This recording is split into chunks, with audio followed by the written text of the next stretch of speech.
तो गाइस आज मैं एक ऐसे मूवी को एक्सप्लेन करने जा रहा हूँ जो कि एक हॉरर क्रिएचर मूवी है। एक ऐसा क्रिएचर जो कि देख तो नहीं सकता, लेकिन अगर किसी ने थोड़ा सा भी आवाज किया तो उसका खैर नहीं। तो ऐसे में क्या ये फैमिली इस क्रिएचर से बच पाएगा या फिर वो क्रिएचर सबको खत्म कर देगा। तो कहानी का शुरुआत में हमें एक सुनसान जगह को दिखाया जाता है जहाँ पर किसी को भी नहीं दिखाई देता। दरअसल इस शहर में बड़े खतरनाक जानवरों ने इन सारे इंसानों को मार दिया। ये क्रिएचर देख तो नहीं सकता, लेकिन इसका सुनने के पावर इतना ज्यादा होती है कि अगर किसी ने थोड़ा सा भी आवाज किया तो ये जल्दी उस जगह पर पहुंचकर उसे मार देता है। तो इसी शहर के बीच में एक फैमिली को दिखाया जाता है जो कि एक शॉपिंग मॉल में अपने लिए कुछ सामान ले रहा था। हम एक छोटे बच्चे को देखते हैं जो कि चुपके से घूम रहा है, और साथ में उसकी बड़ी बहन रेगन को दिखाया जाता है जो कि सुन नहीं सकता और कुछ बोल भी नहीं सकता। इसके बाद हमें इनके माँ एवेलिन को देखते हैं जो कि अपने बड़े बेटे मार्कस को मेडिसिन दे रही थी, और वही इन बच्चों के पिता जिसका नाम है ली, तो वो कुछ सामान ले रहा था। ये सब फैमिली मेंबर बिना कुछ बात करे इशारों में सब कुछ एक दूसरे को बता रहा होता है, और सारा का सारा काम बिना कुछ आवाज के कर रहे थे, क्योंकि अगर इन्होंने जरा सा भी आवाज किया तो फिर वही क्रिएचर आके सबको मार देगा। इसके बाद फैमिली की सबसे छोटा बच्चा एक खिलौना को देखते हैं और उसे उतारने जाता है, लेकिन अचानक वो खिलौना नीचे गिरने ही वाला होता है कि तभी रेगन ने आके उस टॉय को पकड़ लिया, नहीं तो आवाज होता और वो क्रिएचर आ जाता। इसके बाद एवेलिन बोलता है कि बहुत हो गया, अब हमें यहाँ से निकलना चाहिए क्योंकि कुछ ही देर में अंधेरा होने वाला है। ये लोग जब भी यहाँ से निकलने की तैयारी करती है तो ली अपने बेटे के हाथ में एक खिलौना को देखता है और उसे वापस मांगता है और उसकी बैटरी को निकाल लेता है, लेकिन जैसे ही ली बाहर चले जाता है तो वो बच्चा उस बैटरी को वापस उठा लेता है।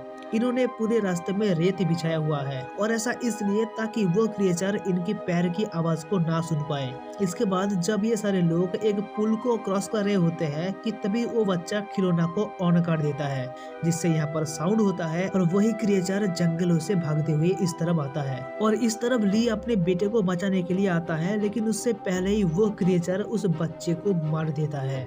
इसके बाद कहानी शिफ्ट होता है करीबन 1.5 साल बाद, जहां ली अपने फैमिली के साथ अपने घर पर होता है, जहां पर उसने क्रिएचर के बारे में कुछ लिख रहा था, जैसे कि वो क्रिएचर देख नहीं सकता, साउंड पर अटैक करता है, उसकी चमड़ा मोटा है, वगैरह वगैरह।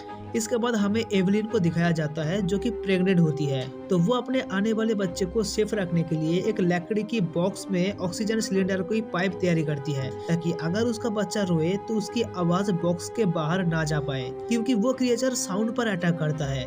इसके बाद सारी फैमिली खाना खाने से पहले एक दूसरे के हाथ पकड़ के भगवान को शुक्रिया करते हैं। खाना खाने के बाद जब रेगन और मार्कस दोनों लूडो खेल रहे होते हैं कि तभी गलती से मार्कस के हाथ से एक लैंप नीचे गिर जाता है, जिससे यहाँ पर आग लग जाता है और इससे साउंड होता है, जिसके तुरंत बाद ही सब चुप रहने के लिए कहता है, और कुछ ही देर बाद वो क्रिएचर यहाँ पर आता है। ये सब फैमिली मेंबर किसी भी तरह अपने मुंह पर हाथ रखता है ताकि कुछ भी हो जाए मगर साउंड ना हो। बाद में ली अपने बेटी रेगन के लिए एक हियरिंग एम्पलीफायर बनाता है, क्योंकि उसकी बेटी सुन नहीं पाता। इसके बाद ली बाहर चली जाता है और रास्ते में रेत डालने का काम शुरू कर देता है। तो वही अंदर एवेलिन को दिखाया जाता है जो कि प्रेग्नेंट होती है और उसकी डिलीवरी डेट भी आने वाली होती है।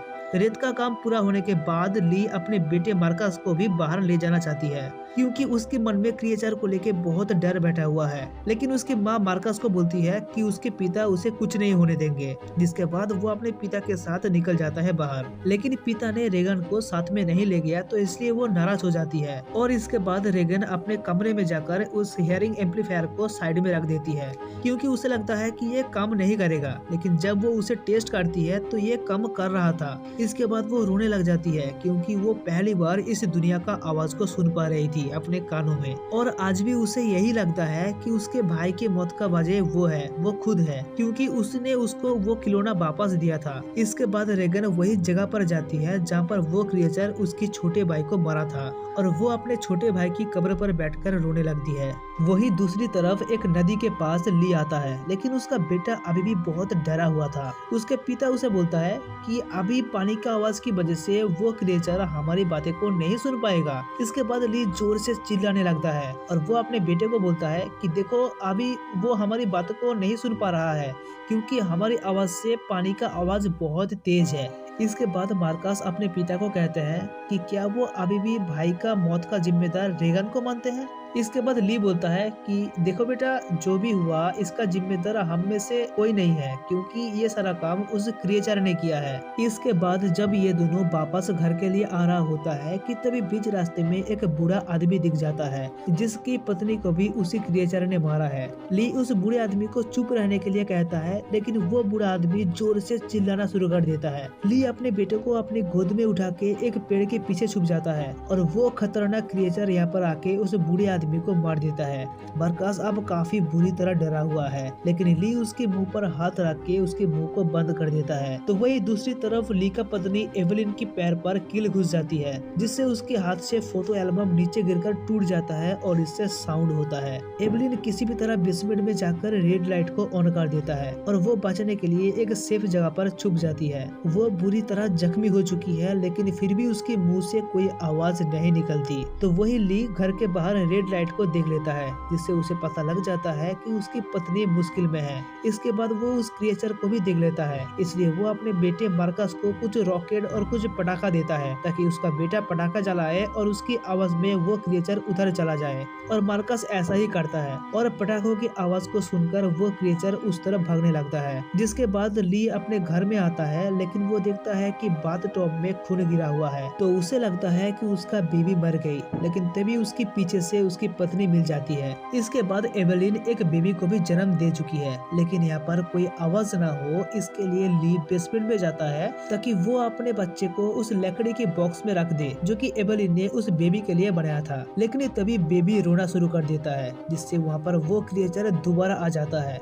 ली उस बेबी को लकड़ी के बॉक्स में रख देता है, जिसके बाद उस बेबी का आवाज आना बंद हो जाता है। तो वही दूसरी तरफ मार्कस अपने घर की ओर आ रहा होता है, लेकिन तभी उसे लगता है कि वो क्रिएचर उसके पास ही है। इसके बाद वो खेत में भागने लगता है और गिर जाता है और उसके हाथ से लाइट छूट जाता है। और इस तरफ रेगन को खेत में एक लाइट की रोशनी दिखाई पड़ती है, लेकिन अचानक उसके पीछे से वही क्रिएचर आ जाता है। लेकिन तभी रेगन की हियरिंग एम्पलीफायर से एक साउंड आना शुरू हो जाती है और हम देख पाते हैं कि इस साउंड से वो क्रिएचर तड़पने लग रहा है और वो यहाँ से भाग जाता है। इसके बाद रेगन खेत में टॉर्च की ओर जाने लगती है और वो टॉर्च को उठाए कि तभी उसका हाथ कोई पकड़ लेता है और ये उसका खुद का भाई मार्कस होता है। इसके बाद वो दोनों एक दूसरे के गले लगता है और एक अनाज के गोदाम पर ऊपर उड़ जाती है। तो वही दूसरी तरफ एवेलिन को अपने बच्चों के लिए फिक्र होने लगती है। हालांकि ली उसे बोलता है कि वो दोनों बिल्कुल सेफ होंगे, क्योंकि उन्हें पता है कि उन्हें क्या करना है। इसके बाद ली अपने बच्चे को ढूंढने के लिए बाहर चला जाता है और यहाँ पर हम देखते हैं कि बेसमेंट में टूटी पाइप से पानी गिर रहा था, लेकिन ली इसको देखा ही नहीं।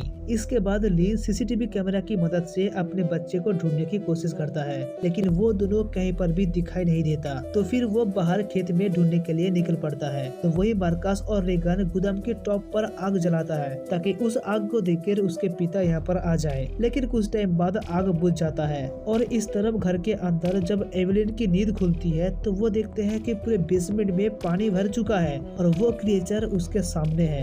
एवेलिन बहुत डर गई, लेकिन वो उस बेबी को उठाकर एक सेफ जगह में छुप जाता है। और इस तरफ बाहर गोदाम का एक दरवाजा टूट जाता है और वो दोनों बच्चा नीचे अनाज में गिर जाता है, लेकिन फिर किसी भी तरह मार्कस रेगन को ऊपर खींच लेता है। तभी ली, जो कि अपने बच्चों को ढूंढ रहा है, तो वो देखता है कि वही क्रिएचर उस अनाज की गोदाम की तरफ जा रहा है, इसलिए ली भी उस तरफ जाने लगता है। इसके बाद वो क्रिएचर गोदाम के अंदर पहुंच जाता है, लेकिन वो क्रिएचर इन दोनों बच्चे को मार दे कि इससे पहले फिर से एक बार रेगन की हियरिंग एम्पलीफायर से साउंड आना शुरू हो जाता है। और ये साउंड क्रिएचर के लिए इतना दर्दनाक होता है कि वो यहाँ से भाग जाता है। बाद में ये दोनों अपने पिताजी से मिलते हैं, जो कि गोदाम के नीचे खड़े हुए थे, और घर के अंदर एवेलिन ये सब कुछ सीसीटीवी कैमरे में देख रही थी। इसके बाद बाहर जहाँ पर ली अपने बच्चों के साथ होता है, तो यहाँ पर अचानक कुछ हलचल होना शुरू हो जाती है। ली को लगता है कि वो क्रिएचर उसके आसपास ही है, इसलिए वो अपने दोनों बच्चे को एक गाड़ी के अंदर बैठा देता है और वो खुद कुल्हाड़ी लेकर तैयार हो जाती है।